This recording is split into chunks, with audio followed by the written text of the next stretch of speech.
Today's chat is brought to you by the support of our Twitch subscribers. Through the patronage you provide the Focus Fire chat team through the Twitch platform, we are able to provide you with a weekly podcast as well as the website and other aspects of Focus Fire chat.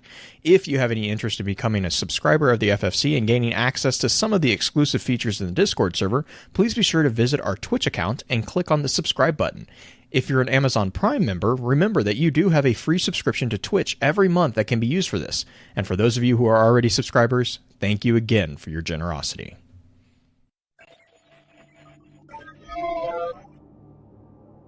You may have heard the whispers of guardians gathering in the shadows, exploring the mysteries of this world and the worlds which surround us. We are all in search of truth. Sometimes we need to focus that search, focus that fire. And so we come together. Join us. Join the discussion. Welcome to Focused Fire Chat.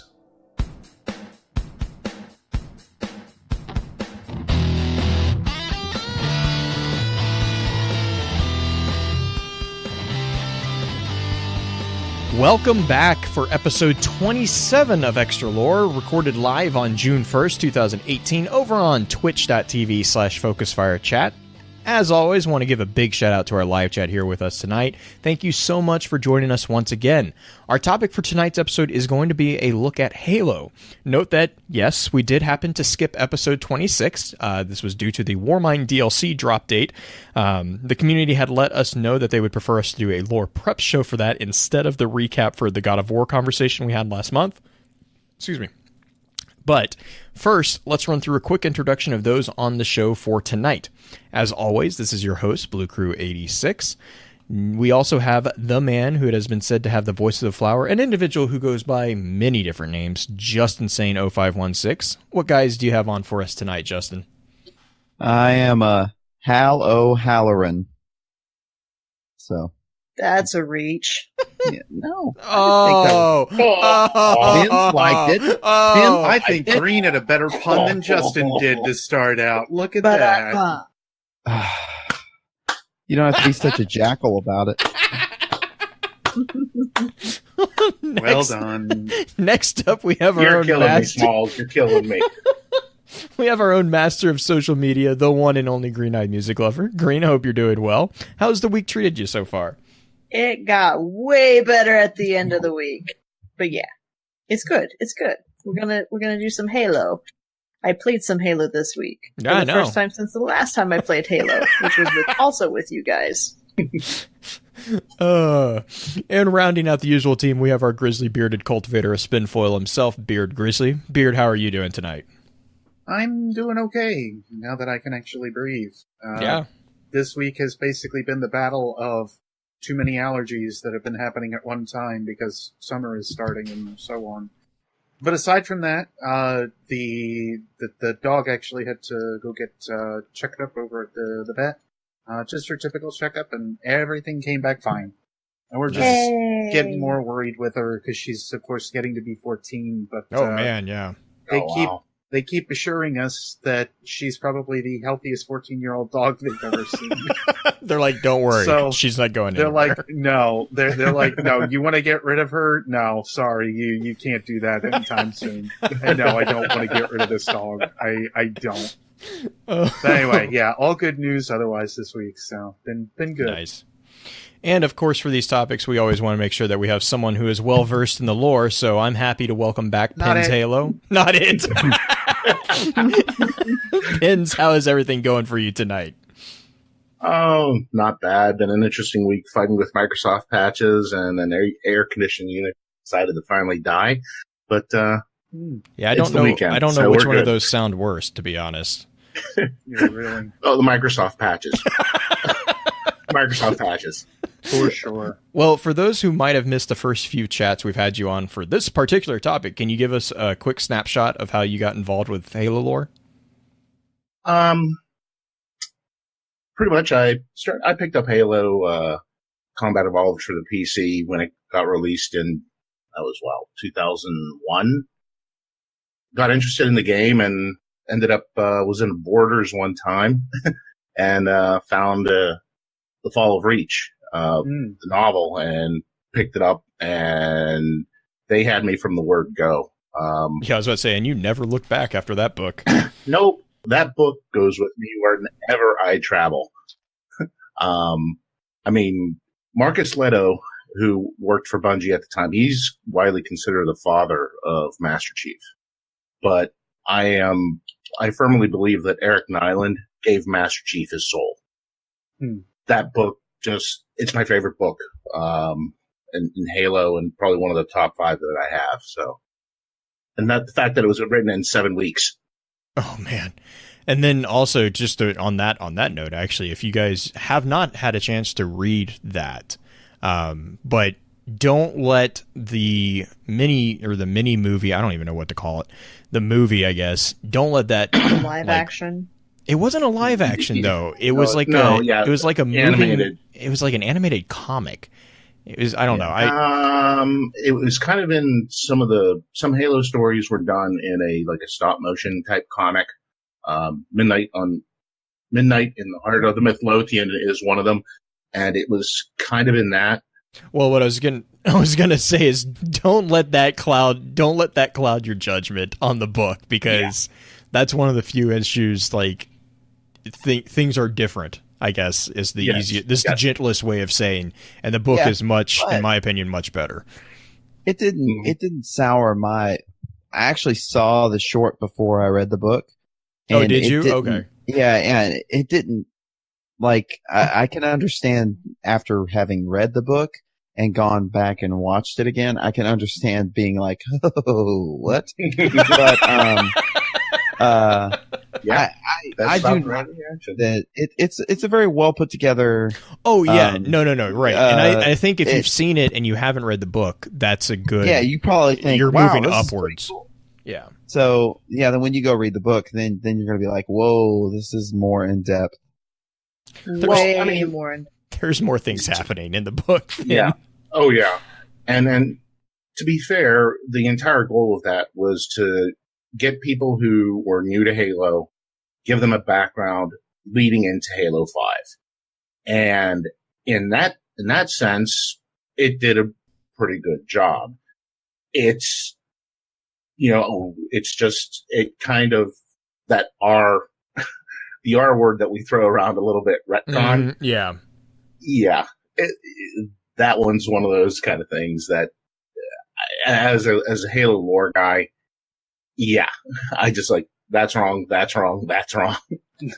And actually, kind of jumping over that tangent, because I can go on for days about the other thing that they used to lead into Halo 5, which was Hunt the Truth. If you guys have not listened to Hunt the Truth, I urge my wife, who is not a video game player, devoured that audio drama series. And that is the first audio drama anything I ever. Oh, really? Did. Yeah. Like you didn't. Yeah, okay. It is one of the best things I've ever listened to. I think it was actually, who's the guy that does the Benjamin Giroux? Is it Key? Is that Key? Yeah. Keegan. Yeah. Michael Key. Yeah. He is so good as just like this. He's like he's very reasonable everyman type character, and it's really good. Noah, and like reading some of the behind the scenes stuff for Hunt the Truth was really cool too. And like the stuff that they did, if you have not listened to that podcast, that is an amazingly well done. It's a podcast. It's an audio drama podcast. It's amazingly well done. It's a documentary from within the Halo universe about the events of Halo 5, or like the very beginning of Halo 5 into Halo 4. Yeah. So like that, in addition to Fall of Reach, is just, they're amazing. Well, anyways, real quick to kind of go back to Fall of Reach, because I was going to use that actually as a segue into our community question. Because last week we asked the community in the Halo universe. Is Dr. Halsey a good or bad person? And then I punted it over to Green's Twitter and ran away. Such an unfair With question. laughter. with a lot of malicious laughter.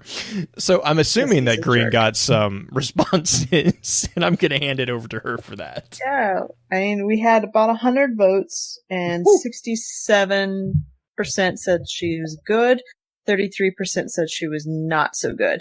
The consensus is like they think she's kind of a, well, not nice word. They think she's a jerk, but they understand that for the greater good, even though it was partially selfish means as well. Well, Yeah. I would have agreed with all of that before I read this journal. This journal humanized her Oh yeah. for me in a way that I never ever envisioned Dr. Halsey ever doubting herself, like and questioning to herself whether or not what she was doing was right. But That's the nice thing about this journal is you get oh, to it's see that amazing. side. There's always two sides to a story, if not more. Yeah. she is definitely not evil. She is definitely not good in the conventional sense of the word, but she is willing to sacrifice her own, for lack of a better word, goodness in order to do what must be. Reputation. Yeah, and proof's in the pudding. I mean, we got Master Chief out of this. Come on. Before we get into it, I would say that out of every piece of Halo lore that I have ever read, and there's some good things. I mean, Halo: The Fall of Reach is still my favorite overall, but outside of what would be considered mainstream books, which the journal really isn't in like a mainstream novel, is by far my favorite piece of Halo lore. I mean, more than Halo Mythos, which is amazing. More than like almost any of the stuff that you're getting in the loot crates, anything. And if I remember correctly, this was actually done by Nyland. Yeah, I think or that's right. He had a hand in it at least. He did it was an amazing job. And even in comparison to the other stuff that I've seen now, I'll admit I've never had my hands on Cade's journal from Destiny, but from the Destiny stuff that I have gotten, it's good. It's not this good. I mean, you do not get the insight into a character like you do in this journal. An equivalent of what Bungie could do is give us Willa Bray's journal or give us Elsie Bray's journal, and I think Elsie would be a way more intense read. Yeah. Yeah, And this is borderline a psychological profile at times. Mhm. Like you in her little doodles, and when she draws and she's saying, I can't focus today, and you can kind of see how her mind works. Or doodles. I Yeah, like doodles. doodles. I bought a bullet journal because of this journal. I just pretend this is my journal. Yeah. Fun fact, Justin goes and sits in coffee shops and sits with a pencil and makes it look like he's drawing this. Yeah. And I don't try to pretend like I'm some big shot. I try to act like I'm an idiot savant and just like, Well, there are plenty of blank pages at the end of it that you could do that if you so chose to do so. yeah. I forgot about that. So what was the poll? Mostly good, but people still think she's, and you can bleep me out in post notes. Most people think she's a. That's not fair. That's not fair. It's true though. It's not fair. Yeah. It's, she's, I would never, she's I mean- not empathetic to most people's like emotions beyond like the Spartans. Like she's Well, aware of the Spartans, and that's mostly like clinical how she's aware of Yeah. them. But she's a genius, though. Like, That doesn't excuse you for being a jackwagon. no, but it doesn't excuse you. But there are psychological archetypes that most genius IQs exhibit, and that is somewhat of a dismissal of kind of the niceties of things, the platitudes and most of the hem-hawing around that most of us normal folks actually equate to being a good person. None of it makes you a good person. I can say good morning every morning and still be a garbage human being. Oh yeah. Yeah. And one person with a genius IQ might walk straight past you and never register you because their brain is they're kind of, it reminds me of the Cade quote where he's like talking about Ikora and he says, I wonder what percentage of her brain power she's using on me right now. Like what small fraction of her brain power is she devoting to listening to me right now? And that's how, I mean, not to excuse, but I think just to call her a is oh, sorry, I did it too. I'm not saying it's harsh because it's fine. I mean, I don't think she's losing sleep over it. I would say, rather than saying it's harsh, I would say it's an oversimplification. Oh yeah, of a very complex profile. It's way outside of what, like, actually knowing her. It's like claiming a celebrity is a jerk when all you have are reports from, like, paparazzi, which of happens course to me all the time. Oh yeah, I mean, me too. Right? I do have one fan that's nearby here. He happens to be my boss's son. He's listened to 2 of our episodes. I feel pretty accomplished. Nice. Yeah.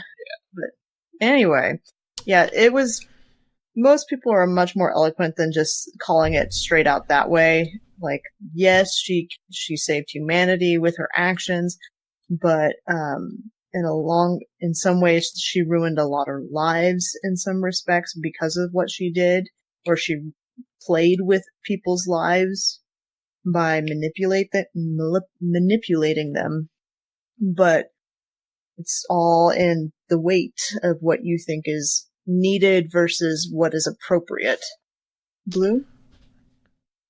I'm ready to go to the question if you guys are completely comfortable. Yes, next week's question. Did we actually come up with next week's I kind of have one. I have one, okay, but good, I haven't fielded it. Me. It's been one of those weeks. I was kind of just doing what I do and lurking through Reddit, and I've seen a lot of conversations about worm gods because obviously so for next week we're going to be talking about the worm gods. We're going to be going back to Destiny, so we're going to kind of do a little bit of a question in preparation for that episode. And there's obviously been, in light of the Warmind DLC, there's obviously been some discussion about what exactly do the worm gods, like, what are they? Even more so than there was prior, because we've actually now in-game actually gone up against one and, in some cases, literally single-handedly defeated them. Which is, it brings to the forefront a lot of comparisons because it took 6 Guardians to defeat Oryx, but only took 1 to defeat Zol. Now, and I know Beard will probably have a lot to say on this next week as well, because I know he's done a lot of looking into this as well. And there is legit causes and reasons behind why this is even possible. But I'm curious, so currently, as far as we know, and I'm going to emphasize that because we don't know for sure about the fate of 2 of the worm gods. We know what has happened, supposedly, but we don't know what they're even capable of, so we don't know that they're completely out of the picture. Actually, I'd go as far to say that they aren't out of the picture. But there were originally 5 worm gods. Of the 3 that remain, which would be Yule, Ir, and Mm-hmm. I'm just curious, what are people's thoughts as far as I don't want to dumb it down by calling it power level, but I guess it's really the only way to saying that. Like, what do you think in comparison to Zol that they are going to be significantly more powerful? Or are they going to be like where in that spectrum do we think those worm gods are going to lie? Because they are still within a pact with the hive in general, whereas Zol was only in a pact with, the outcast. So I'm just curious. I was actually just thinking that would be an interesting debate to see. To see where, can I try to? Yes, please. I mean, like I said, like for everyone who's listening, to this is kind of a thought process in motion because I hadn't had a chance to field this with Green. So, so what about if you were going to put the worm gods in as kind of a ascending hierarchy, what order would you put them in power level? If Zol is the bottom, or if Akka's the bottom by all technicalities. Mm-hmm. Well, Akka is also a glove at this point, so. Well, yeah. He's a giant space glove, but sure. Yeah, I mean, depends on what. Right. I mean, never mind. We can go real bad. No, we're not going to finish this. We're not finishing this train of thought. We're not. Yeah, I'm going to say this train of thought is effectively not PG-13. Nope. Yeah. Yeah. So what would the hierarchy be in power within the worm Right, gods? What order of power would they be if they were assigned, 1 through 5, 1 being the most powerful, 5 being the least, or whatnot? And if at least 20 people don't say over 9,000, I'm going to be really disappointed. I almost brought that up. I was like, and if you just want to do kicks and giggles, over 9,000. Just That's a guardian. And hopefully these other ones have better attacks than Fireball and Purple Floor. Purple floor. But let's Fireball! let's be honest. Purple Floor! If Yul hits me with a Kamehameha, everything's forgiven. Everything is Question forgiven. real quick before we switch back over to Halo. Was his attacks Arc, Solar, and Void? They were definitely No, void. his attacks There were was Void and Solar, but his Void, first attack and was Freight Train. Freight Train. Well, get along, little doggy, because I know a few people died trying to ride that guy. Hey, it was a complete legit strategy, okay? The spice must flow. When spring break gets in. Oh, Lord. So, oh man. So, okay, so what the question we're going to put is, what order of power would you list the 5 worm gods? And then if you're feeling adventurous, explain. Yeah, we'll do it that way. Cool. I like that. All right. Proper citation. Proper citation. No. Proper citation. No, Because, I we don't have want so Grimoire much. cards in my Twitter feed. We have I so. You know how? You know how what would many- be Too late. faster than You know anything? how many All the tweets it would responses to Green had part 1 of 5 in the title of the, Oh my at the god! beginning. Like, part 1. Oh. Justin, I'm gonna start making you do the Twitter poll. If this is gonna Good be luck. what it's turning into, Good luck. Dang. Good luck. you have to get on Twitter for more than 1 day a week, though, to make it happen. Hey. Wow. That was a Well, low blow. Well, be Is sure it? to sound off and let us know your thoughts on that one. And as obviously, I know everyone here is looking forward to diving into the discussion for tonight. So let's run through our standard intro notes and then we'll get right into it. In our last Extra Lore episode, we had a brief introduction to Monster Hunter. If you ever miss an episode and would like to catch up, please be sure to check out FocusFireChat.com for archives, articles, and links to the other aspects of Focus Fire Chat. If you don't mind, please rate and, if you can, review the show on iTunes, Podbean, or whichever podcasting app you use to enjoy podcasts. Reviews in particular are extremely helpful as they help us show up on charts and that helps others find the FFC community. To those of you who have already taken the time to leave us a review, thank you.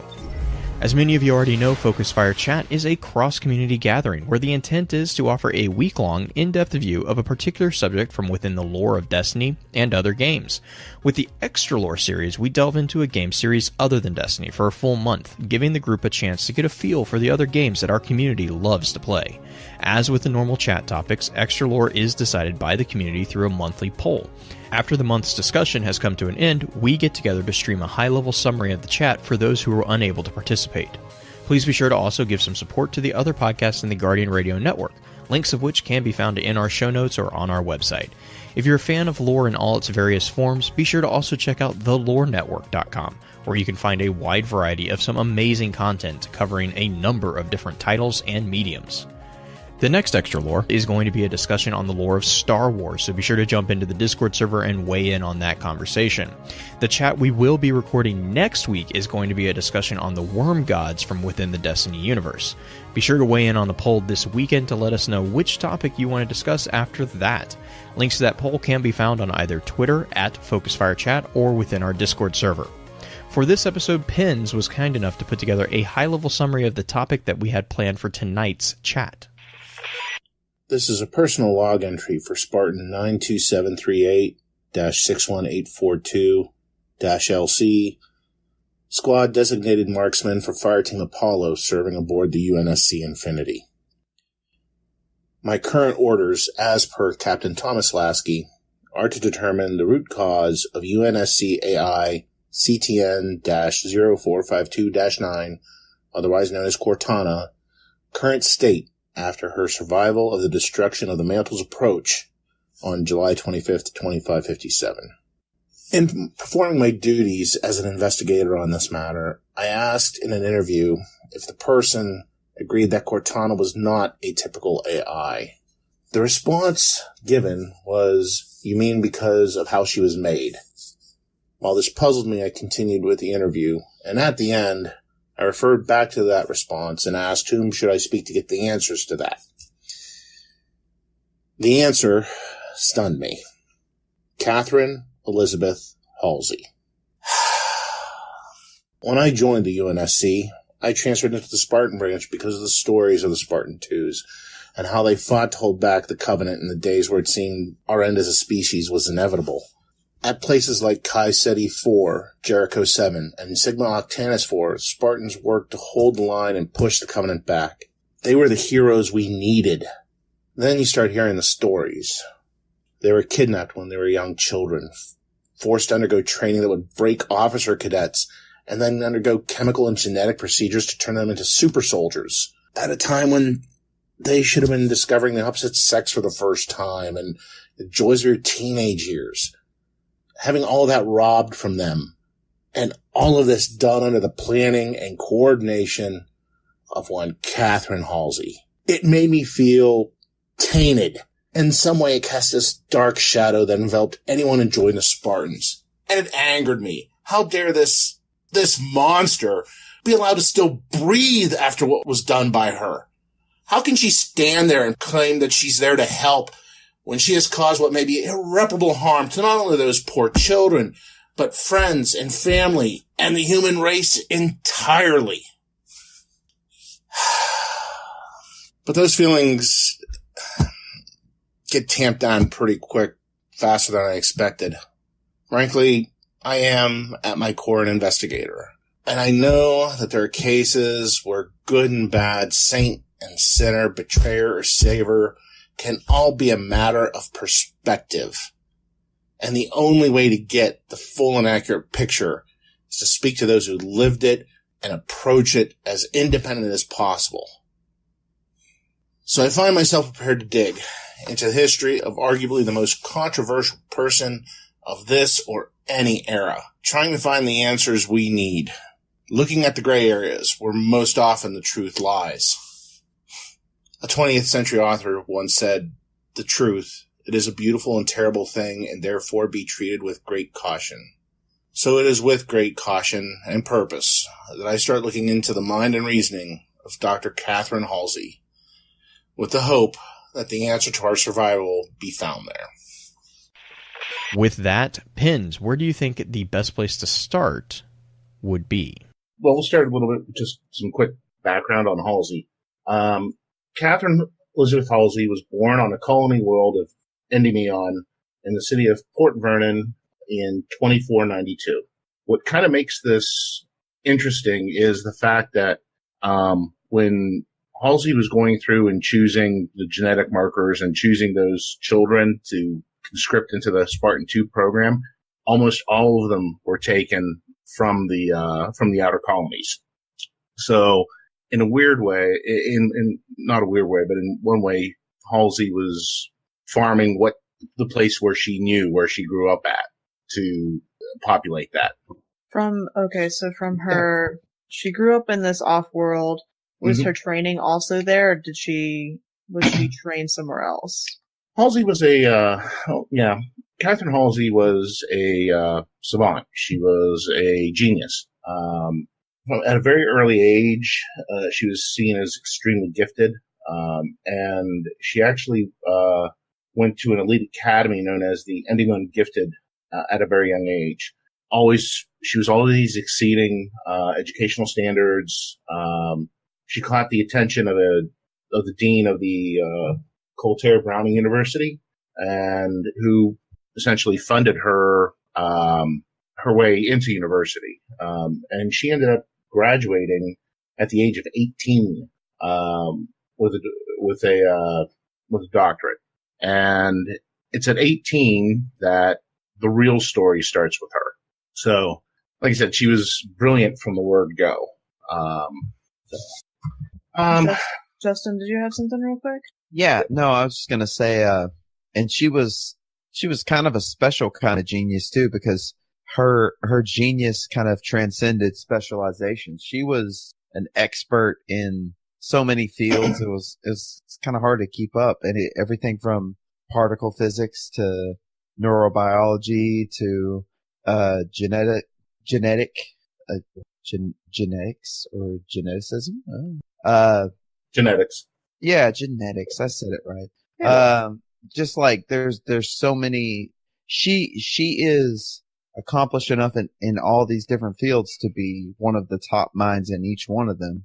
But she's really kind of a Renaissance woman in that sense, isn't she, Pens? Yeah, we'll kind of look at this here in a little bit, but the work she did on AI, and I left all that out. Yeah, a lot of her work was groundbreaking with AI.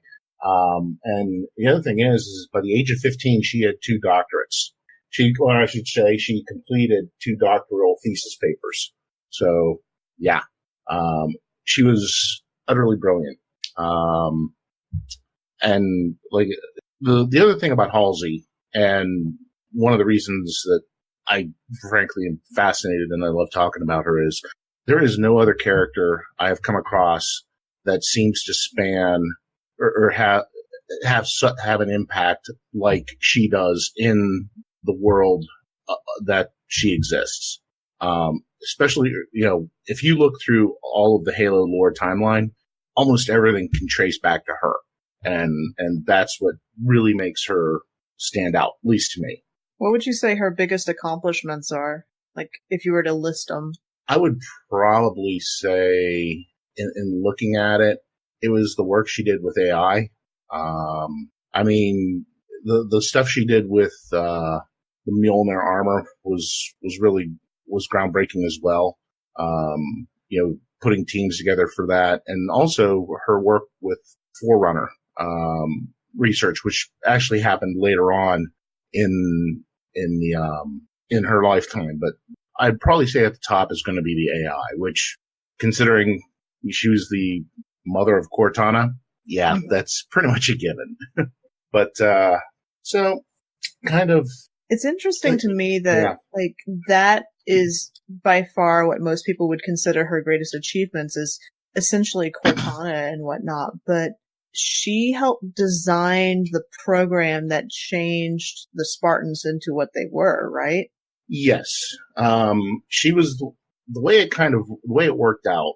And this is all now pretty much everything that we're covering here. It actually is found in the journal, which is why it's such a great way to insight into the mind of Halsey. And let me just back up here just a little bit. When Halsey was 18, she was at this mixer, and as part of this mixer was a scientist by the name of Dr. Carver, who was kind of a darling of the science scene, and he was the one who he described this thing called the matrix mechanics of the socio and political and economic vectors of human expansion. Essentially, what Carver's findings was that as things stood in the human universe, it was inevitable that a war would break out between the inner and outer colonies. And it would be a long and bloody affair. At this mixer, Catherine Halsey, again, she's 18 and kind of a bit full of herself, immediately contradicts him, saying that he's not using the right theories and everything, and talking about that Carver was using a factor of 7 when it should have been 16. And it was at this time that it was during this point in time that who would be Vice Admiral Michael Stanforth, who was a captain at the time, noticed her and then started the process of bringing her into the UNSC and ONI. And about 3 weeks after that party, Halsey had submitted this grant proposal for artificial intelligence control, and it was greenlit with the contingent on the successful testing of a model that the UNSC chose. And the model they chose was Carver's. Now, Halsey being what she was, she felt that the whole model was flawed at the way it was basic. So what she did was she ran it in the normal model, but also ran it with under her parameters. And, the model talked about the breakdown of, social order in the outer colonies within 20 years. But when she ran it, it was even worse than that. You're talking about war that would cost billions of lives, untold, amounts of untold dollar amounts, and essentially bring humans back to the Stone Age. So she goes through all this.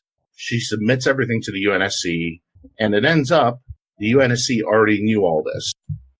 They had known that Carver's model wasn't fully accurate and had been researching it for 3 years. And it took them 3 years and untold amount of money to come to the same result that Halsey did in her short time looking at it. So, yeah. And go ahead, Green, I'm sorry. She was able to basically surmise all of that very, very quickly just based off of an initial reaction, or how she actually studied it that much. I mean, she was brilliant. Mm-hmm. Yeah, she caught she caught the flaws in it almost immediately. And the interesting part of this is that, and it's kind of mentioned in the journals, she asks, then why did they make her do the same calculations? There is no doubt that Halsey is brilliant, but I think in this instance, she got hoodwinked by the UNSC and ONI. There are times when people know so much that you cannot talk them into something. You have to put them in a situation where they convince themselves. Mm-hmm. And I think this is what the UNSC did with Halsey. They said, okay, we want you to do this, and looked at the results, and in getting all that, made it seem like, okay, you can be a part of trying to help resolve this. And, she's a scientist. She saw the numbers. She saw everything. Of course, she's going to think she wants to be part of that. So, it was just a really, really interesting thing that her whole path was started because she got fooled.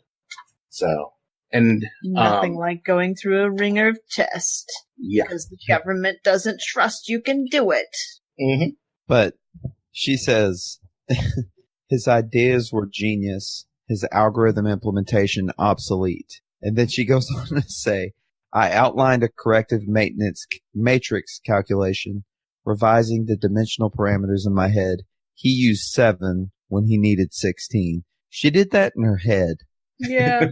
I mean, it's like that newfangled math, Yeah, it's a little bit more than that. It's not just squares. But it's like the comparison of us trying to do math the way that we were raised on it versus the way that kiddos can do it now, which in some ways makes them faster at it than we are. They've got math so messed up that No.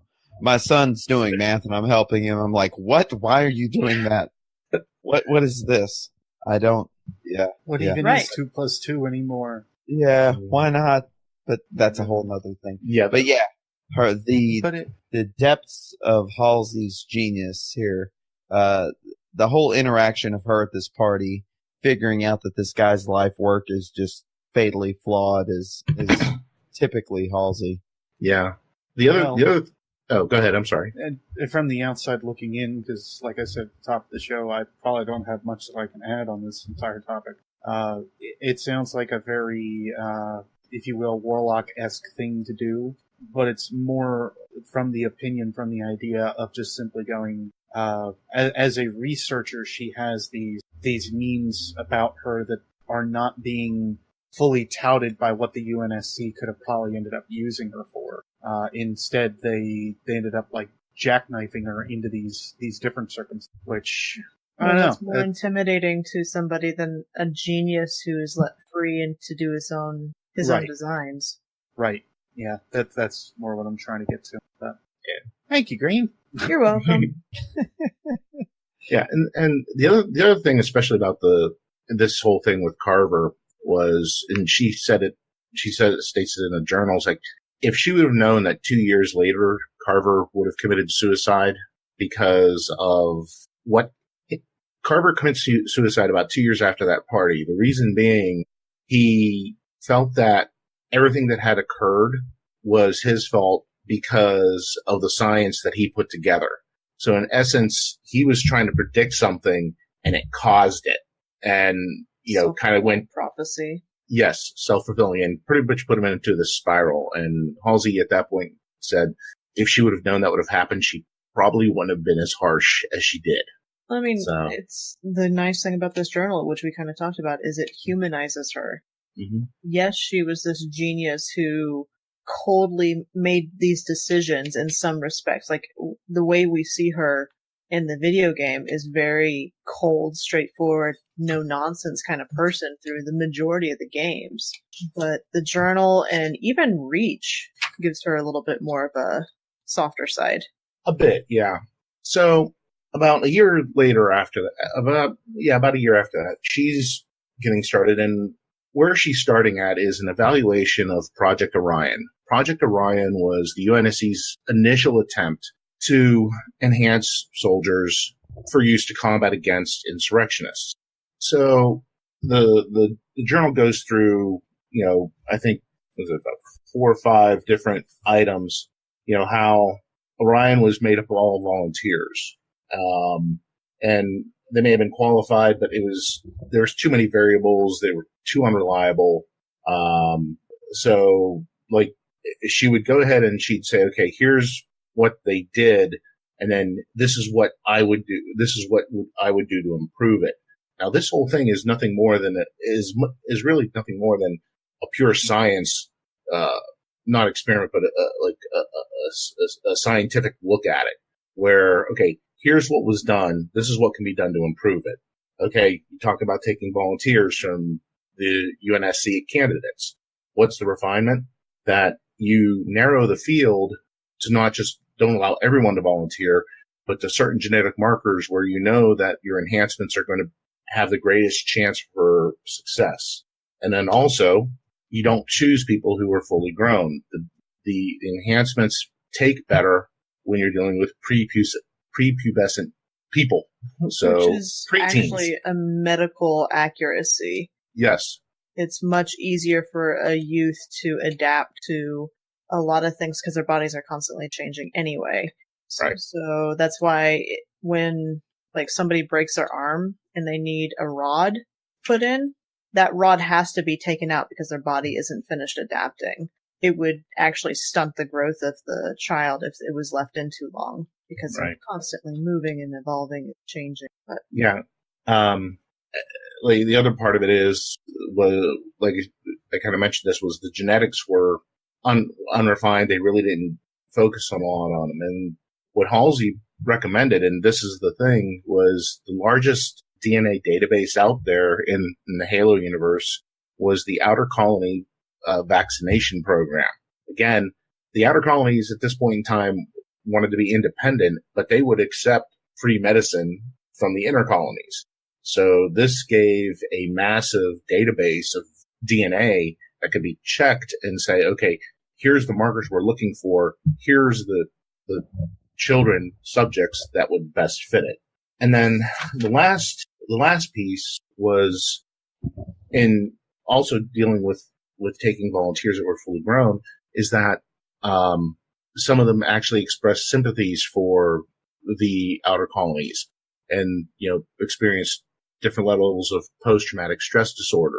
And the refinement there is, and it says like total indoctrination is required, not brainwashing, however.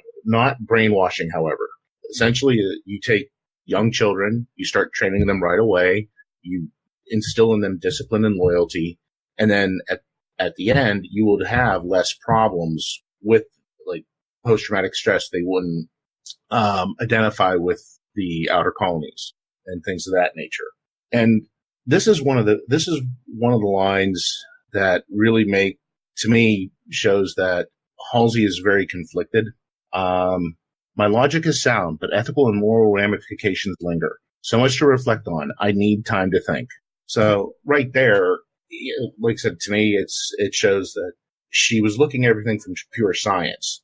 And then when she tries to look at it from a moral and ethical thing, that's where she pauses. And it's at this point that I still don't think she was fully convinced to actually move forward with everything. So, I don't know. She had such pause and not sure what they're doing was right, but the consequences would be so dire if they didn't, that even if she had those misgivings morally, she wanted to press on to make sure, because wasn't she being pressured by, was it Oni that was pressuring her at this point to continue with the modifications of the Spartans? Well, it hadn't officially started yet. Okay. This was all just like the pre-staging for it. It was all evaluating on how they should go about it, the pre-planning. Mm-hmm. And it's at this point that I think it was still, because nothing had been fully set in motion yet, and I don't think UNSC had dropped UNSC hadn't dropped the bucks on it yet, really, to really like get the ball rolling with everything. I think at this point it was still in kind of a nascent stage. It looks like there's something else that they were looking for besides the youth aspect and the inner colony tie, and there was a luck aspect or something. Or am I remembering that? No, that is something that is, not to jump ahead, but that was actually from Halo: The Fall of Reach, and was one of the main reasons that Cortana chose John. And it's actually, if you ever watch the opening cutscene for Halo 3, where the monologue is Cortana, and she's saying, did you know they let me choose? And like, she could have chose anyone. Mm-hmm. And it's like, why did I choose you? And then it's just one word, luck. Because it's widely known that John is actually not the fastest. He's not the fastest Spartan. He's actually not the most physically gifted Spartan. He's also not the most clever either in some ways. Very true. But what does he have that no other Spartan has? That intangible luck. So it's just interesting that was something that, because wasn't one of the testing, I'm trying to remember how, wasn't Fall of Reach when they did it, or was it during one of the the live action, where they actually did a testing to see what the child's luck would be before certifying that he would go or whatnot? It's been a while. I'm trying to remember that. I don't really recall anything specific for that. Mm-hmm. There was a lot of in most of the comic book adaptation of The Fall of Reach, which is actually still pretty good. There was a lot of stuff for teamwork and training and things of that nature. They did like drop them off in the woods and expect them to survive. There was that. Right. Oh, yeah. Okay. The one thing, what you might be thinking of, and Blue just jogged my head on this, is it was actually Halsey's testing of John when she first met him. The coin flip. The coin That's flip. what it was. Right. Yeah. Thank you, Jay.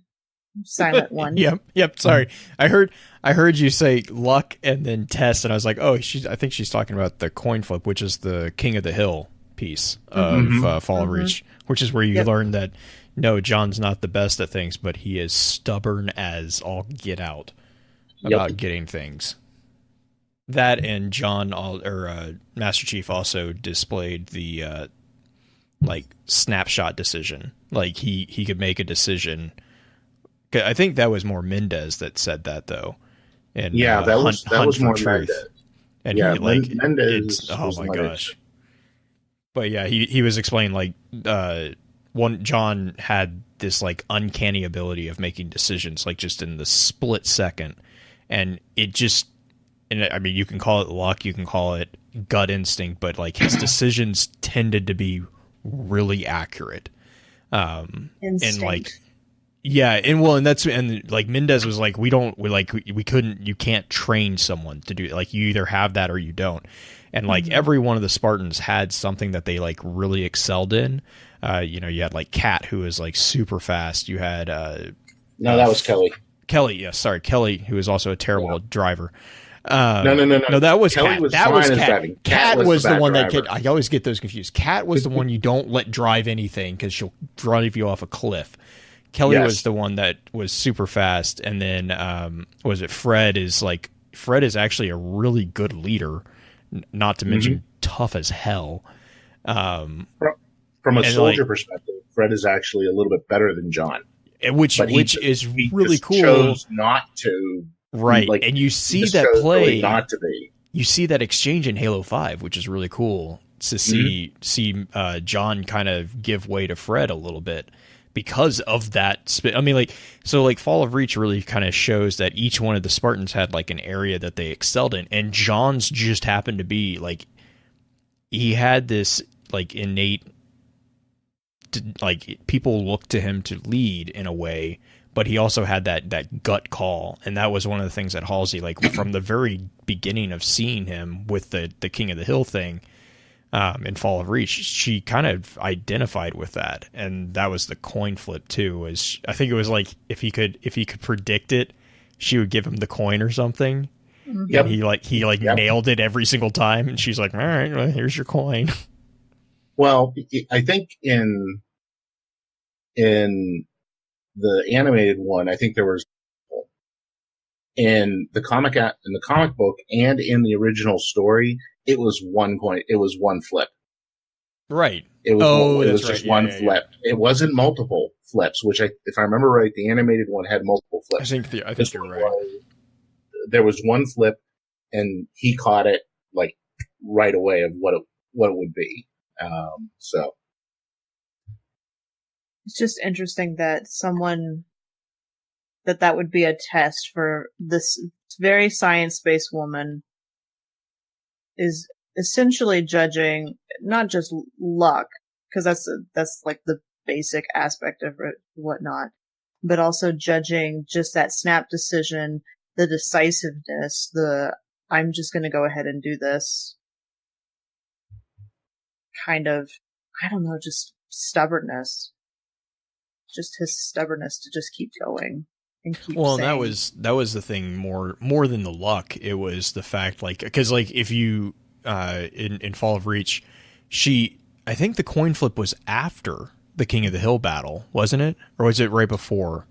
Yeah, the way it worked is she and Jacob Keyes had landed on and they were watching the kids at the orphanage. Right, they were watching a King of the Hill fight. Okay. And John won. Oh yeah.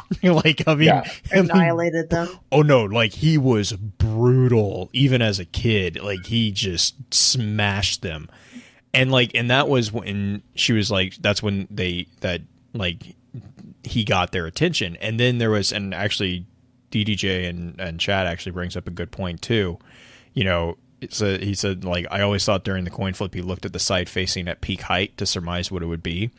That's the thing, is like we don't, like, there's not really ever an explanation. Like there's not a clear explanation. It's like, is it John just being super perceptive, Or is it, that gut instinct, luck, whatever? Yeah. But at the end of the day, though, does it really matter if it works? Like, that's kind of the thing with her, Right. was he had already, like, John as a child had already caught their attention because of the King of the Hill thing.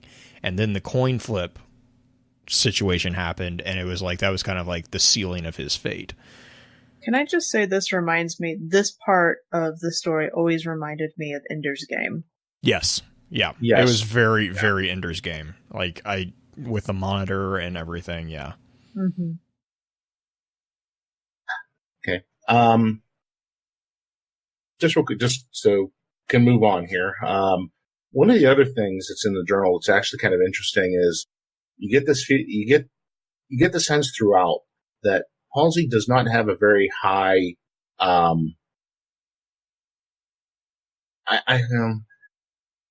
she has a preconceived notion of the military and ONI and things, like, and it's the line of substitute Generation 2 Orion with something more inspirational for my military counterparts. They do love their code names.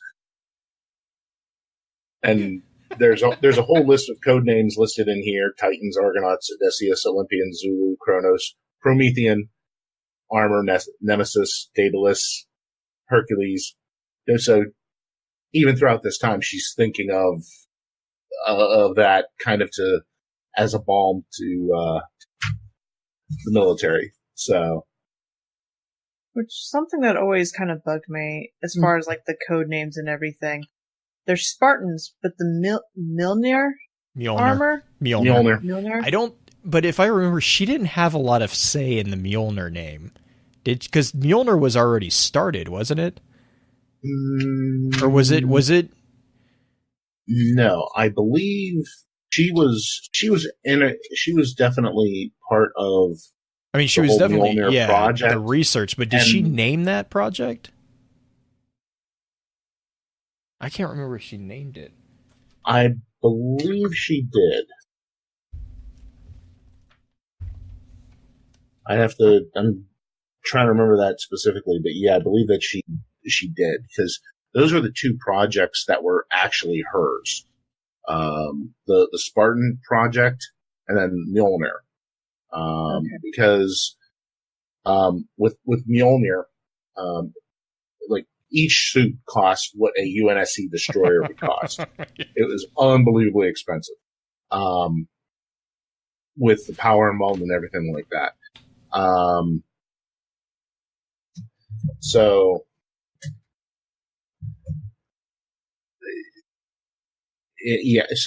and the other part of it, and this is actually later in the journal, initially what Halsey wanted to do with the as she developed advancements and things of this nature, the armor would get updated. Now that may mean like certain pieces would be changed or something like that. This is one of my favorite parts of the journal. Are you talking about the budget meeting? Yes, but the thing is the UNSC wanted the mark system. What became the mark system was like, okay, instead of like taking one piece and doing this update and then doing this other piece and doing this update, no, you're going to save all this. You're going to and then do an entire, essentially just reset the entire armor piece and the entire armor. That because it was so expensive the other ways. Quick fun fact: for those of you who are Halo fans and books, there's a new Master Chief novel that's coming out, written by Troy Denning, great author. The cover art shows Master Chief in a very weird-looking suit. There was a lot of debate in the Halo community about whether it's canon or not. Why does this look differently? It is canon because this was the armor before the Chief's Mark V from Halo Combat Evolved. So it kind of fits that the helmet, which has like the front end looking a little bashed in, is kind of falls under, well, Halsey just updated, that particular piece and passed it out. So, yeah. Basically, Halsey's summary of the entire meeting was, quote, "They'll get their tidy generations of armor on paper, but my Spartans will get the best I can give them," end quote. Mhm. And the other great thing about that is, and again, this is all throughout here. Initially, Halsey, and this is also pretty prevalent, at least to me, in Halo: The Fall of Reach. Halsey may have started seeing the Spartans as subjects, but they became more to that to her. She actually, there are parts where she actually has to remind herself, do not call them children, do not think of them as children. And it's very hard for her not to. I imagine, I mean, God, that much time. It's, what is it? Where you're a captive and you... Yeah. Stockholm. Yeah, it's like a reverse but it's reverse. of that. It's reverse Stockholm. Mm-hmm. So, yeah, and like I said, as we kind of go through this, I'll try to remember to point those parts out. But yeah, these are the kind of pieces that just you gain insight into Halsey. So just touching on this next piece, what I said in last section, where the thought was that, you know, as Halsey's reviewing everything with her, how it would be improved in this new program, which is at this point still unnamed. And she says about the moral and ethical difficulties there. That all changes with this next entry in her journal. Now, as part of this, there's this little intersystem news clip that is included in the journal. It's from the planet of Manassas, and about a Haven terror bombing kills 2 million. In essence, at this point in time, the insurrection has begun. So this Freedom and Liberation Party went ahead and detonated a nuclear device on a planet that was loyal to the insurrection. And, you know, the bomb was a dirty bomb too. So it was kind of packed all together, and it actually projected to kill more. It would kill more people than was just in the initial blast. And her words here are like, how could they commit such an atrocity, and against those who were supposedly their allies? They are insane. They must be stopped. I have to stop this.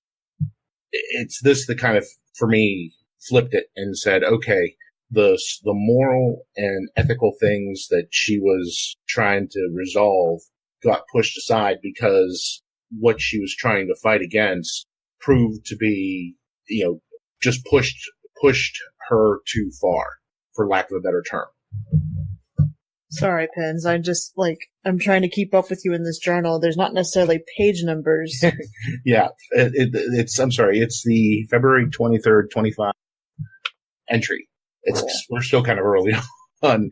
We've kind of jumped around here a little bit. Okay, so like still in the first third of the book. Yeah. So that, like I said, that piece right there is, when I look at it, it is like, that's where the decision was made and the course was locked in. It's like, okay, they're going to move forward. Before that, I still think there was a chance it may not have occurred. After this, nope.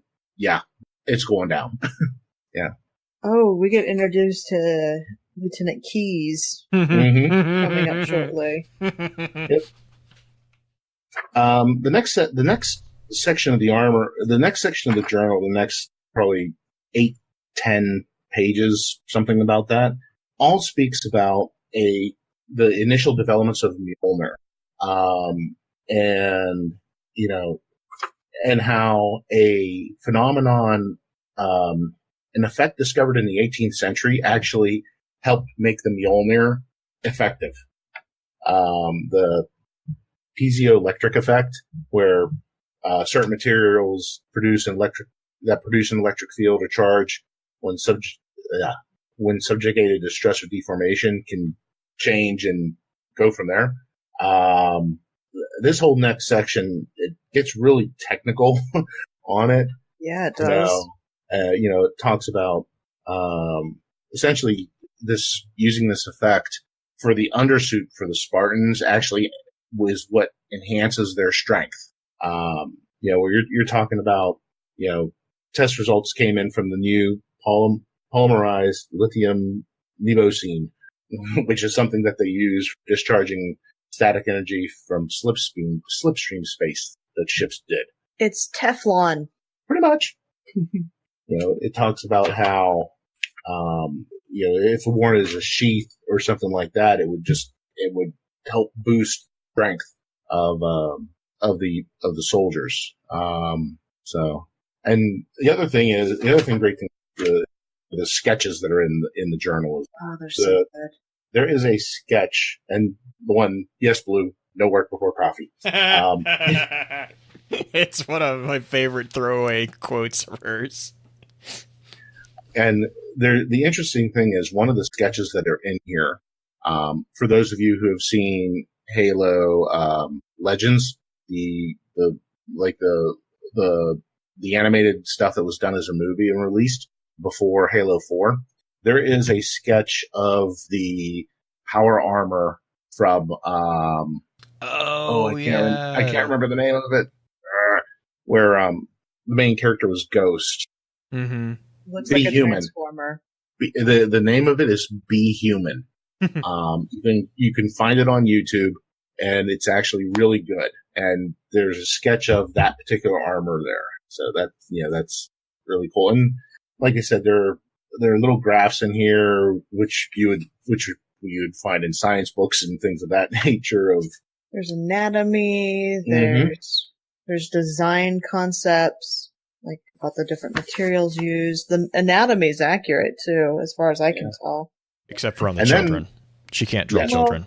No, it's another comment she has later in the book. She's like, I'm terrible at drawing children. And children are actually incredibly difficult to draw because the proportions are all weird. And right after that, we start getting into the section where she starts talking about AI and developing AI and the idea of memories and this is where I think the ideas of taking a lot now in the Halo universe. You have smart AI, you have dumb AI. Dumb AI are manufactured, and they are experts in one particular field. Medicine, tactics, school, something like that. Smart AIs are created from a human brain. In most cases, they were developed from a dead human brain that was then kind of changed over. An AI was created from that, and usually smart AI would only last about 7 years. And this part of the journal is where you first start seeing her delving into the development of the AI. And she's talking about, like one section here where she talks about the hippocampus converts short and long-term memories and is the key to mapping the engrammatic networks developed to the brain. How is that map stored? Must research. So she's looking at essentially how is data stored in a brain. And this is all like preliminary stuff for her work in AI, and because she did improve the smart AIs in Halo. So, and also talking about cloning as well. Oh yes, this part is also creepy and cool. Yeah.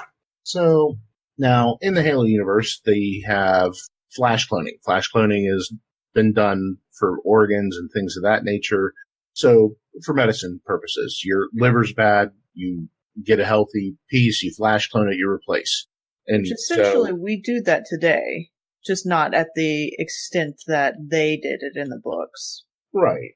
Well, the theory behind it is medicine is advanced enough that they can do that in a rapid fashion, and you don't have to worry about rejection. And she talks about, cloning techniques, but the stubborn holdout was the human brain. And this is where the first steps are taken for her about, about imprinting next gen AIs to avoid, what wave function collapse that has plagued functionality, which means rampancy. Mm-hmm. The idea of an AI going mad. And this is where the concept of cloning a human brain first comes in, which, by the way, is actually against all ethical standards of the day. It's not something you're supposed to do. She also speaks about, and this is also important, where she speaks about the idea of rapid flash cloning of immense volumes of tissues induces gross DNA base pair errors. Congenital defects increase 42%. Incidence of Parkinson plus syndromes increased 67%. With brain memory replication, there is an 82% rate of dementia, schizophrenia, and brain cancers. Although a small fraction of clones are projected to live a normal lifespan, the average half-life is 14.7 weeks. And keep that number in mind, kids. Keep that number in mind. And we are now at the point where they're talking about procuring candidates, meaning they're kidnapping children. Or at this point, they're trying to decide who the children are. So this section right here, and it's a little bit on the clinical side. Not a little bit. It is pretty clinical. Although she does have a section where she you can see she is a little conflicted on it, but she knows it's the way that things have to go. She wasn't even able to screen all the candidates personally. Right. She had to outsource some of it. Mm-hmm. To a number of her team and whatnot. And now this is also in the novels where she was annoyed that, children change so quickly that a lot of the stuff wasn't up to date. So next part, we actually get her naming the program, June 19th, 2513. In essence, she got tired of calling the project the Orion Project Generation 2. It was too long. So, there's also the idea of the Vice Admiral of Stanforth saying maybe renaming it because, Orion was kind of considered a failure. So even though this program has its basis on Orion, change the name, something new. And that's where, this is actually a great line on her thoughts of naming a project Orion.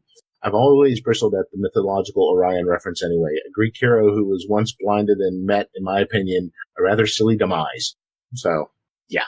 I mean, she also talks about the reason why she wanted to name it Spartan on the next couple of pages, basically pointing to the historical background of what Spartans were. Yeah, and the training and everything, which kind of foreshadows the trainings that the candidates would have to go through. The high standards and kind of choosing things through eugenics, and this is the kind of stuff that makes a lot of people who dislike Halsey and have compared her to Mengele. I know this is something that kind of reinforces that when you're talking about eugenics and the right kind of genes to be the right kind of super soldier. Yeah.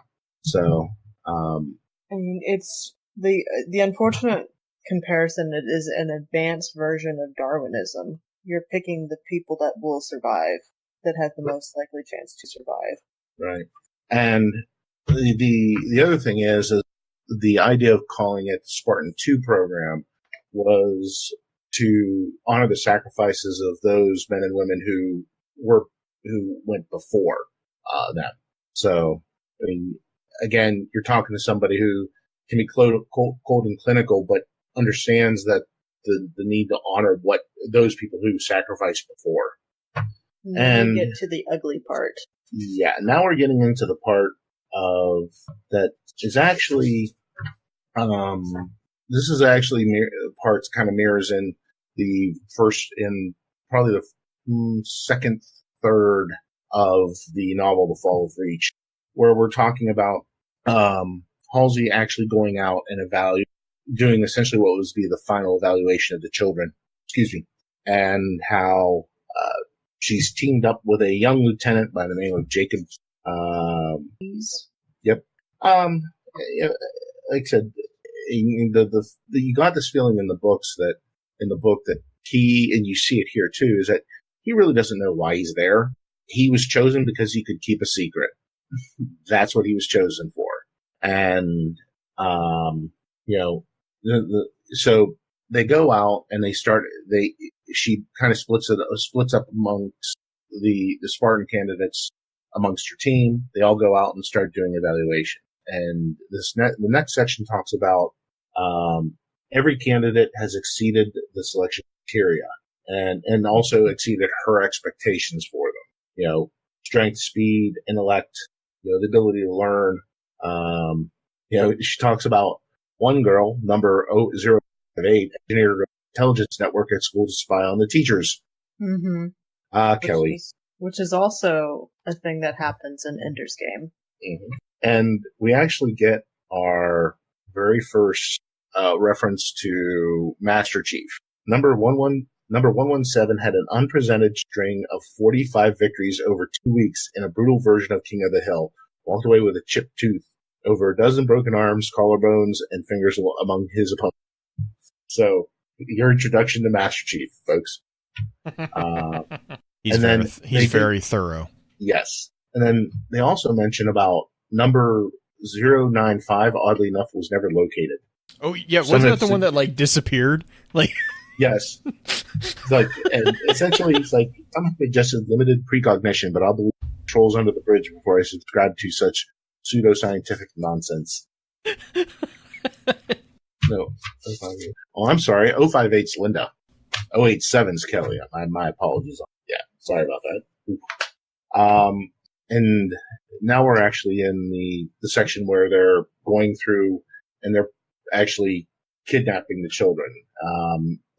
Causey specifically mentions that Kelly, 087, yeah, 087. Are you talking about when they were getting their haircuts? Yeah, well, and how 087 pretty much destroyed their team.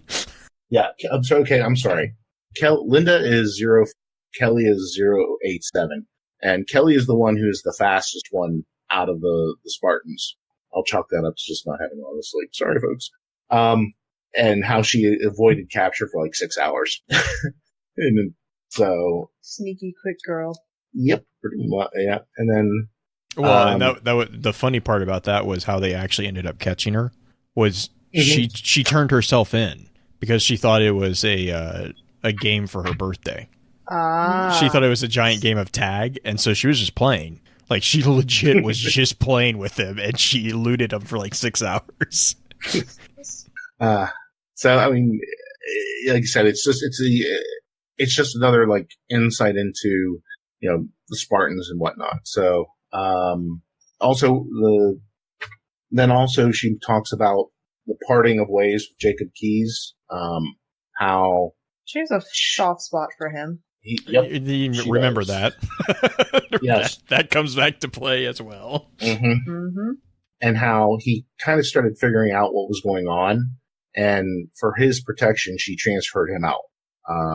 So it kind of showed. I mean, he's a hands-on guy, and just I think she knew where things were going with it, and she didn't want him tainted by it.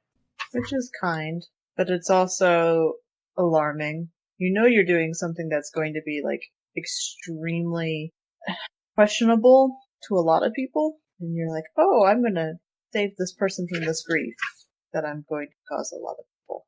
Yeah. Well, and that goes back to the humanization of her. Right. Because it's a very common ability for people to dehumanize others, but the people that they've grown close to are unique cases. You know, the person that you're close with is a human, but the person across the way who you're, you know, going to be, you know, I mean, using this as an example, the kids that's why she's repeatedly, you know, made herself call them test subjects, not children. You know, she continuously has to catch herself on that. And that's where, like, she never, I don't know if it, like, she just never thought to do it before it became too late with Keyes, or if she just didn't mind, but she always connected with him almost immediately, like on a human level, and then also realized that Keyes and her pretty much lived together the entire time they were doing the field studies. So, right. Whereas the kids, you see her actually develop this same type of attachment to the Spartans, actually, after they are brought into the facilities. Yeah. I mean, and you actually see that very early on where, like, right after the children were taken and she's explaining what happened to them. And while this is not in the journal, I know it's in the Fall of Reach, where it was suggested that she lie to them. Yeah, about why they were there. Why they're there. And she's like, no, we need to tell them the truth. And it's, she talks about some of the one boy asking her, are they here to save everybody from fighting and killing each other?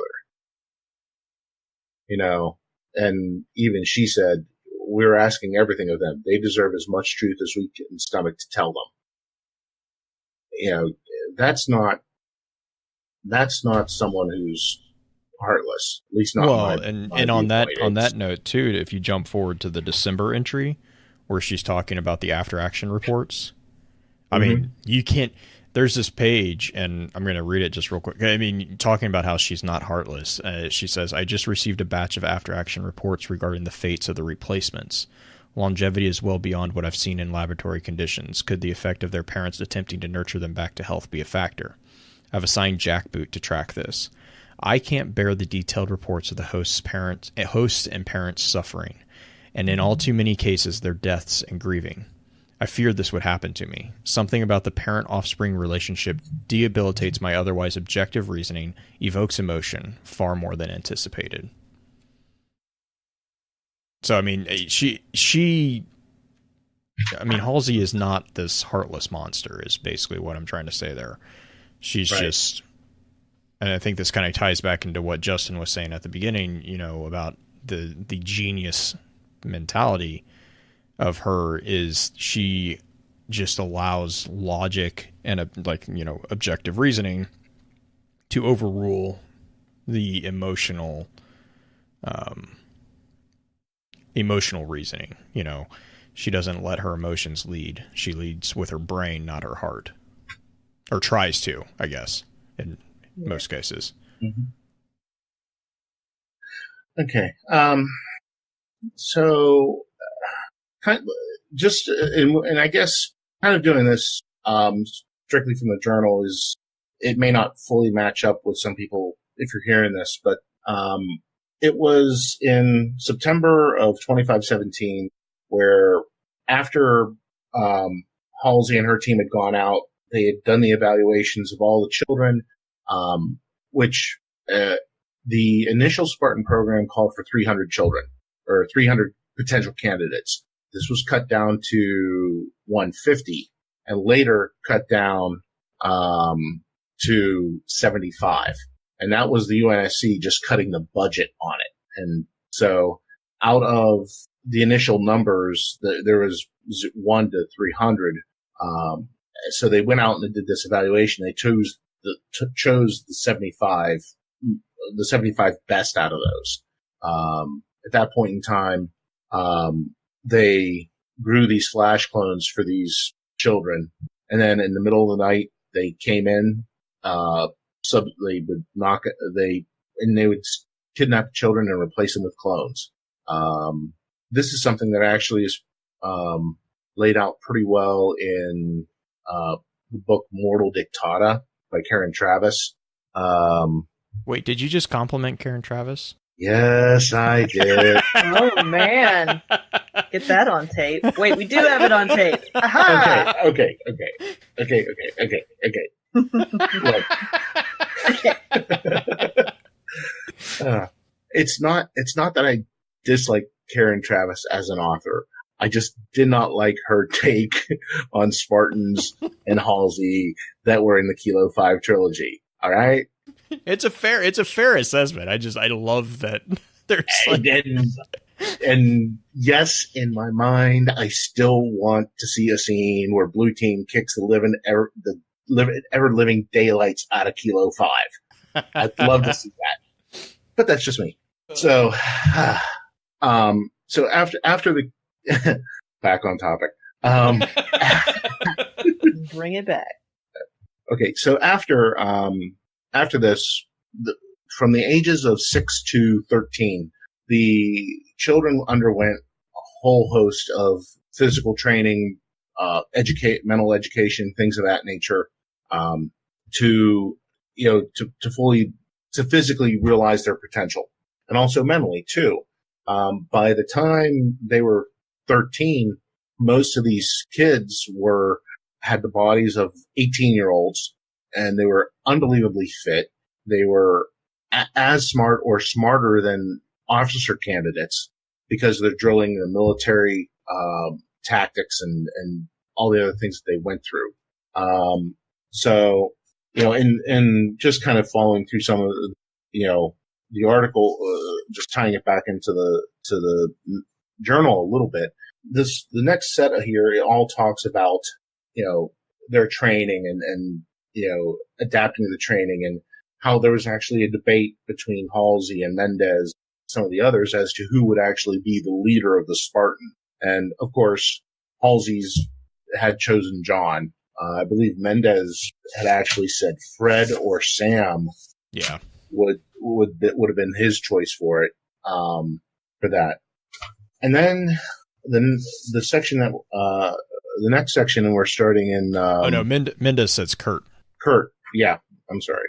So the one entry here, and this is just before they start hitting the augmentation. This is the February 23rd entry in the journal, from 2525, where Halsey said she had a long talk with John, who is convinced that they're getting ready to enter a new stage of training. And again, this is just before they get started on the augmentation side of it. She wants to tell them exactly what's going to happen, and then offer them a choice as to whether or not they want to do it or not.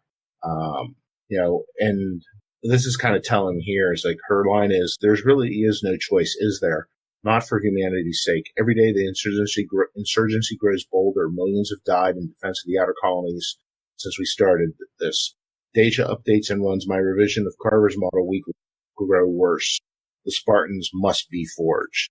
One of the things I've always thought about Halsey, and I would know she's the best person, is, and this kind of falls under the realm, the ends justify the means, and it's like, it's the whole greater good argument, and that right there kind of sums it up. It's like, what other options did they have for it? And I kind of see Halsey at this point as realizing that there is no other way but to move forward. So yeah, and then the next few pages, the next large chunk, is a lot of technical discussions about what exactly it goes into the augmentations. Yeah, I mean, where they're talking about, there's a lot in this section, essentially talking about, boosting like improving eyesight, improving bone density, improving muscle density, all these different things in this section here, and how it relates to improving, the Spartans in general and what they need to do. It's, it's in this section that they're also talking about the failure rates. Yeah. Is this where she mentions that is this where you hear that she sent it to a person and they were like, "Don't do it"? That is actually yes. This would have been the section where, this would have been about the time where augmentations started. And the one thing about the augmentation is Catherine Halsey, there is a Vice Admiral Uromi, I think is how it's pronounced, who was her mentor. Right. Was that in the book though? Or was that in the book and in the comic? Okay. Yeah, she goes ahead and she sends, it was the idea of using this stuff on bonobo monkeys. Yeah, and she's like, "You're not thinking about doing this, are you?" And she's like, "No, of course not. That would be unresponsible for." and then the other thing is at the end of that scene, she's speaking with the AI Deja, who's talking about that, and I can't remember the exact line, but pretty much she says, sometimes she hates, because Deja's being very practical, very clinical, saying, yes, this is, these are acceptable, this would be acceptable risks and all that. And Halsey comes out and says, sometimes I hate you for being that cold and clinical on that. Which is nice to see her say. Yes. And the other thing, kind of on the augmentations too, is on the April 1st, 2525 entry. Again, you see a bit of the human side of Halsey come out. She's talking about, as a scientist, she's been trained to regard failures as data points, building a trend from the many data points and all this. But now she says now every failure means some malformation in a child or an excruciating death. We had to move quickly. The onset of puberty was the gating factor of that, and the pressure from a growing insurgent threat. Blah, blah, blah. And then she goes on and she says, I've ordered that no candidate autopsies be performed. Non-invasive scan and blood tests are permissible. Brief funeral services, closed casket, serve to help surviving Spartans attain psychological closure. So, I mean, even here, she's couching it in like, oh, this is the scientific reason. But I mean, she's saying even after all this augmentation, all these, malformations, these excruciating, painful deaths, she's like, even the bodies, they're like, instead of using that as an opportunity to learn what went wrong, she's saying, no, we're not going to do that. And it's just,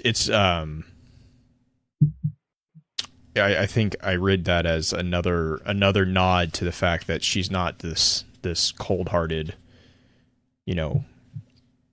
logic monster. She sees them as humans, and she can't escape that. And I mean, she goes on to say, bodies of augmentation washouts are cryogenically preserved pending further study. So I mean, she goes on and she kind of says that they are kind of going to stay them, but she's also, I mean, she's just, it's reading like this entire section just reads as a giant conflict within her. And I think that's really something that a lot of people who have a very strong opinion about Halsey, either one way or the other, I think if you haven't read that, at least this section, I would really strongly advise doing that. Yeah, I mean, it's definitely a way to look at it from the perspective of, okay, they've spent all this time and money in developing, and they don't waste anything. But with her, the fact that she mentions about it's a malformed child, it to me means it's more than just that. It's like you don't want to give up on them as a being, as a living being. You want to give them the best possible life they can, even if it is a military life, because no one deserves to be in that kind of pain. Notice how she also shifts her speech. It's not malformed subjects at that point. They're children again. Right. Well, and that's, so to also put that in context a little bit, that's also right after, hang on, let me make sure I'm speaking on this correctly. That's also right after we see one of the first breadcrumbs about Miranda. Right. And we kind of missed this one because if we're going to talk about Halsey and Jacob, a human character, is the entry from November 17th of 2524, where she's at a conference. I met my lieutenant again while attending a conference at the University of Columbus. I don't know if it was yes. I don't know if it was the dizzying pressure that I've been under, or the chance reunion with a kindred spirit in a strange place, or something else, but I'm glad it was him. And for anyone who has actually played through the Halo Combat Evolved Anniversary, there is a cutscene where Jacob Keyes is being consumed by the flood, and you see these memories flash from his life. His daughter Miranda is there, but there is one scene where you see a Catherine Halsey in a negligee flash through, and the whole him like essentially giving these memories away to protect his military knowledge. But yeah, I mean, and not long, in a few pages after that, there's this other little that says, she will have to answer for making me drink decaf. I love that. And it's inside the coffee cup ring where she's put a coffee cup down. Well, I know we're getting really, really close to time. Yeah. I think the consensus now is that we need to have you do this more often and that we should do like smaller chunks because the lore that's in this journal is massive. We're not even halfway through it, guys. Yeah. We're like just scratching the surface of it. We're probably about a third of the way through it. And I mean, the first part is the Spartan project. After that is when it kicks into the AI side of it. And, just one other thing here with this journal, before I get too deep into it. The one thing about this journal is you'll notice that about halfway through it, there appears to be a couple of pages cut out. Don't worry, it is not just yours. Because I might have freaked out and messaged Pens when I finally had found my journal. Because I actually bought my journal from a half price book. So there's a risk, when you buy used stuff that the things are missing. And I messaged Pens and I was like, Pens, what happened? And so just heads, it's not just yours. This is intentional. Yes, it was an evil trick played by Bungie on this. Yeah, so, I mean, and I remember talking about this when I first read this through this, and I was other Halo people. I'm like, what's with the missing pages? It's like, does anyone have this? It's like, nope, none of them do. Which, frankly, was unbelievably annoying. But really smart, because now you're like, what the heck were in those pages? Well, they released them. That was the thing, is they released them, finally. But at that time when this came out, everyone was like, oh my god, what am I missing? Well, in the placement of the pages is also the other, like, huge cliffhanger on it. Because it was, like, right in the middle of one of the experiments for Cortana. Yes, it was in the midst of the AI section of the journal, and yeah, and then it's like, oh, this has to be something that deals with making an AI. It has to be something that making an AI, and it is. So, and we will include those in the show notes for this one. Yeah. But yes, sorry for dragging and like going off course so often. Oh no. But it's the thing is with Halo lore, and this is kind of where Halo is one of the fun games to kind of explore lore in from a science fiction perspective, because it's so ridiculously detailed, and there's so many different directions and tangents that go on, and they're all interconnected. Ultimately, they're all connected back into the base storyline, and the universe of Halo is very, very, very faceted. I mean, just pick up Mythos, for God's sake, and you can see the entire timeline of Halo, and it's just ridiculously.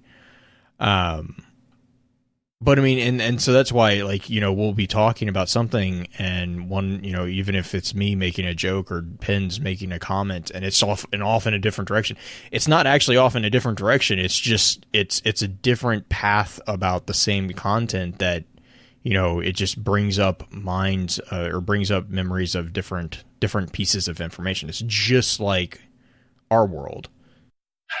Sorry. So, no. It's interesting about this is that I did not come to Halo naturally as far as like wanting to play it. And it wasn't until I read the books that I was like, okay, I could play this game, because I'm more story driven than the games are good. the story's kind of there in the games, unless you really get into digging into some of the extra stuff in there. But it's interesting. This journal really sunk in. I spent 3 days reading this journal. Mm-hmm. Pens kept also hounding me, asking if I had finished it yet. But well, I mean, I know Justin had to drop off, but when he got his copy, it's like he immediately messaged me on Discord, and we ended up talking. Like, I called him and we talked like for about 45 minutes about it. Mm-hmm. Well, that's like that's when I got Mythos. That was the same thing. Yeah. Mythos. Oh my god! Not gonna lie, Green. If you think the journal is really cool, Mythos is. Yeah. It's basically an encyclopedia of the timeline. Okay. I mean, like it's big. It makes Pen's timeline I think. I don't know about that. Pen's timeline is pretty dang awesome. Yeah, that's an exercise in insanity. Yeah, Okay. I think Right. Pen's timeline builds off of the timeline in Mythos. But I mean, it's a strong foundation for Pen's timeline. Let's put it that way. So what I'm And my hearing you say is that we need to get Silent Man over here to this journal, and so he can dive into another franchise and make another channel. Make another channel. Yes, I didn't do it. I didn't make the joke. I did. We can't go an episode with. But you know what? You know what? There's another thing we can't go an episode without. So Beard, you're welcome. I know that we need to wrap this up, but if you get a chance, if anyone gets a chance, and you have the ability to pick up the legendary version of Halo Reach, they're not that it's fairly inexpensive off of Amazon, or you might find like a Electronics Express, someplace where they do game trade-ins. It's worth it. If you even if you're not the big Halo love, lore, and how it's presented. The presentation in the journal is really like what's in it is awesome, but the way it's presented is even more awesome. And sometimes it's hard to kind of verbalize that as you're reading through it, but yeah, I mean, it's just the way that they do it, and the way this was done is why it's my favorite piece of Halo lore. So, Yeah. Do we have any thoughts from the community, Lou? No, we did not have any dispatches for this one particularly. As far as shout outs, Pins, do you have any shout outs? Yeah, I mean, I'd like to do standard ones. Podtacular, always a great podcast to do, to catch, on Halo stuff. Halopedia, is run, I've had the chance to talk with one of their leads there. The Twitter handle is CIA391. He's amazing. I mean, and what he does with Halopedia is awesome. And then also just a quick shout out to my Spartan company, Halo Fan for Life. Great group of guys. Haven't had a chance to get on a game with them much, but I'm hoping that'll break. But, then also for you guys for actually having me on. And I don't know why people keep voting for Halo to have me on, but I am appreciative of it. We enjoy having you on. If you have me ramble, but yeah, and I do enjoy being on too. But I appreciate the opportunity. So thanks a lot, guys. You. Green, what about you? Okay. My shoutouts are more of a giant thank you for Pins coming out again and doing the summary. It was kind of a nice, easy week for me because I was like messaging everyone. I was like, what in the world am I going to do? I don't know what we're talking about with Halo because Halo is huge and is like, what's Pins want to do? And he's like, I got this. Sends me an audio clip and then I'm like, all right then. I get to play Destiny tonight. Yeah.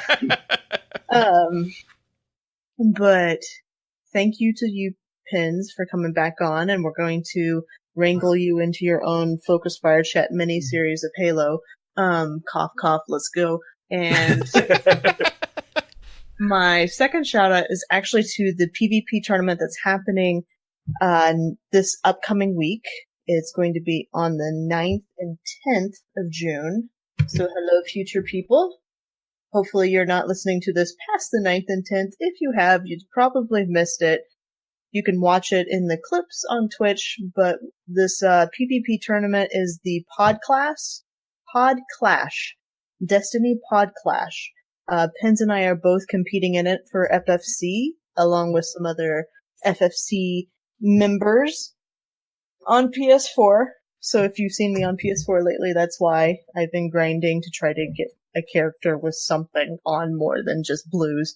'Cause play Xbox. Anyway, nice thing that's going on with this is they are doing this as a charity event. Not only are we competing against a bunch of podcasters from all over the Destiny community, but we're raising money for St. Jude. And there's an awesome t-shirt that I think, I'm trying to remember who designed it. It wasn't Average Joe. No, it was, wasn't it Hatchie?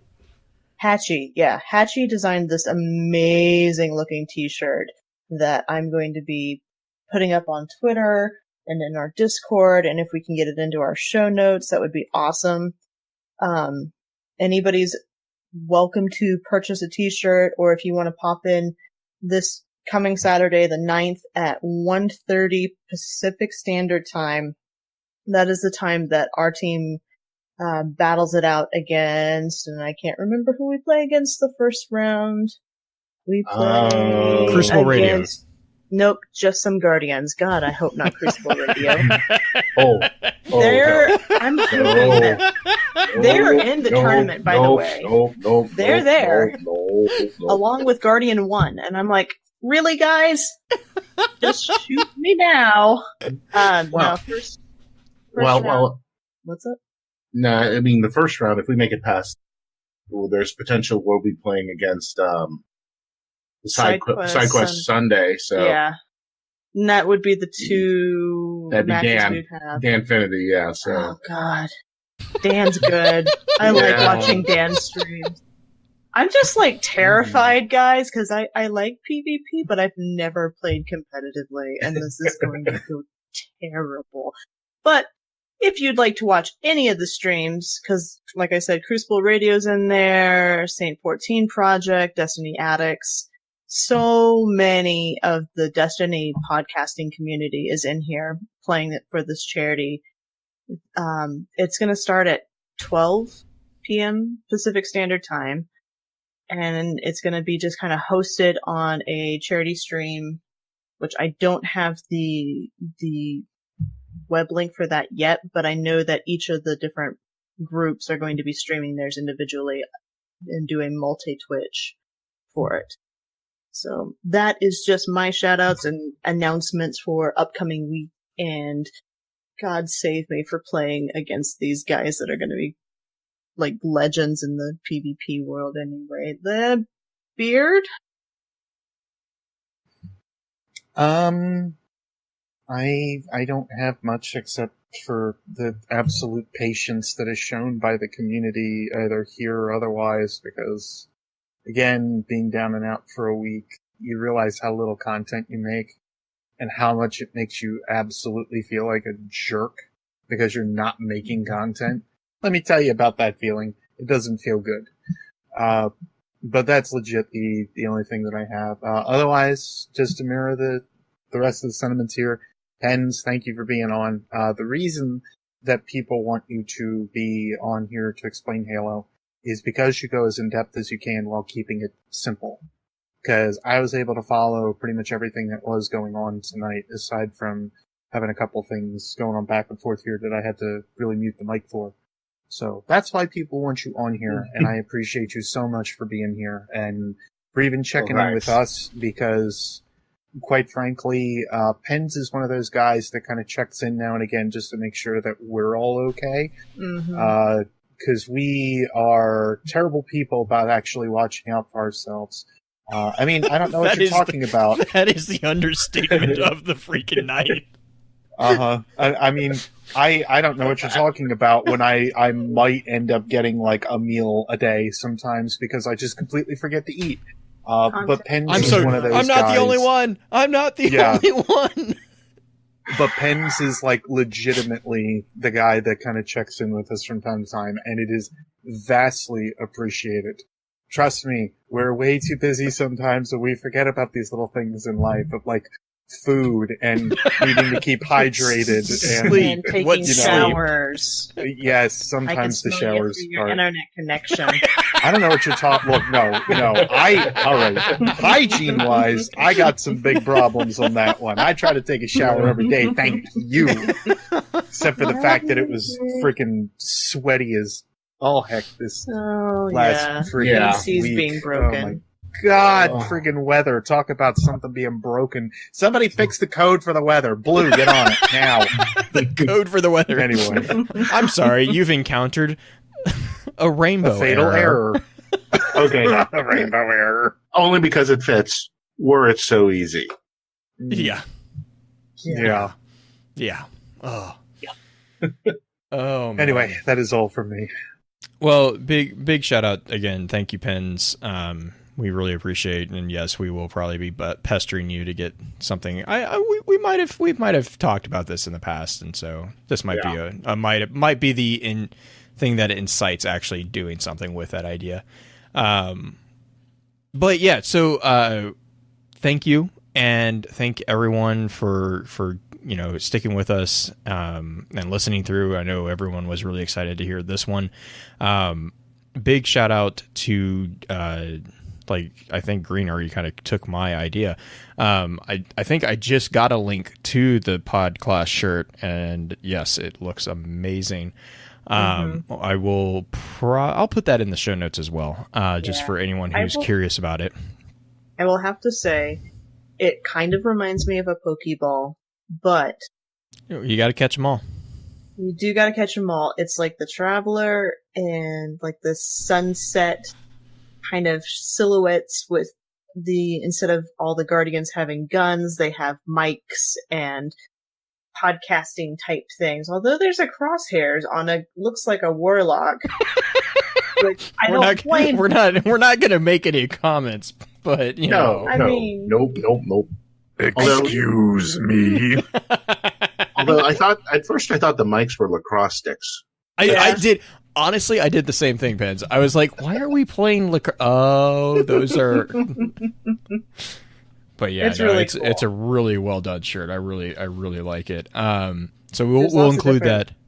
We'll include that in editions. the and there's tons of options. Like I'm a fan. I'm a fan of this. We'll include that in the show notes. The next extra lore will be another update on Star Wars. I will be doing my absolute best to be catching up on the movies the movie that I have not yet gotten a chance to go see yet. So I'm sure that probably will be part of the heavy conversation that happens then. Just a pre-spoiler warning for anyone who hasn't seen it by then. And then, as we said at the top of the show, the next episode is going to be, we're going to go back to Destiny like we normally do for the rest of the month. And next week's is going to be a look at the updated lore on the worm gods. And again, reminder that we are going to be posting that question over on our website, and also Green usually does an amazing job at posting that on Twitter for us. But we are looking to see your thoughts on what order of power would you list the 5 worm gods, and if you are feeling brave, explain. If you want and you think Twitter doesn't give you enough characters, because sometimes explanations can run long, we actually do have contact form. We have a contact form on the website that you can use to send in your explanation, and that will go directly to our group email. And I can, we'll just read that as either. Well, if we get answers as part of the email, I will definitely read those at the top of the show instead of in our usual dispatch segment. We also Additionally, have, don't forget about things like Discord and everything. We're easy to reach on there as well.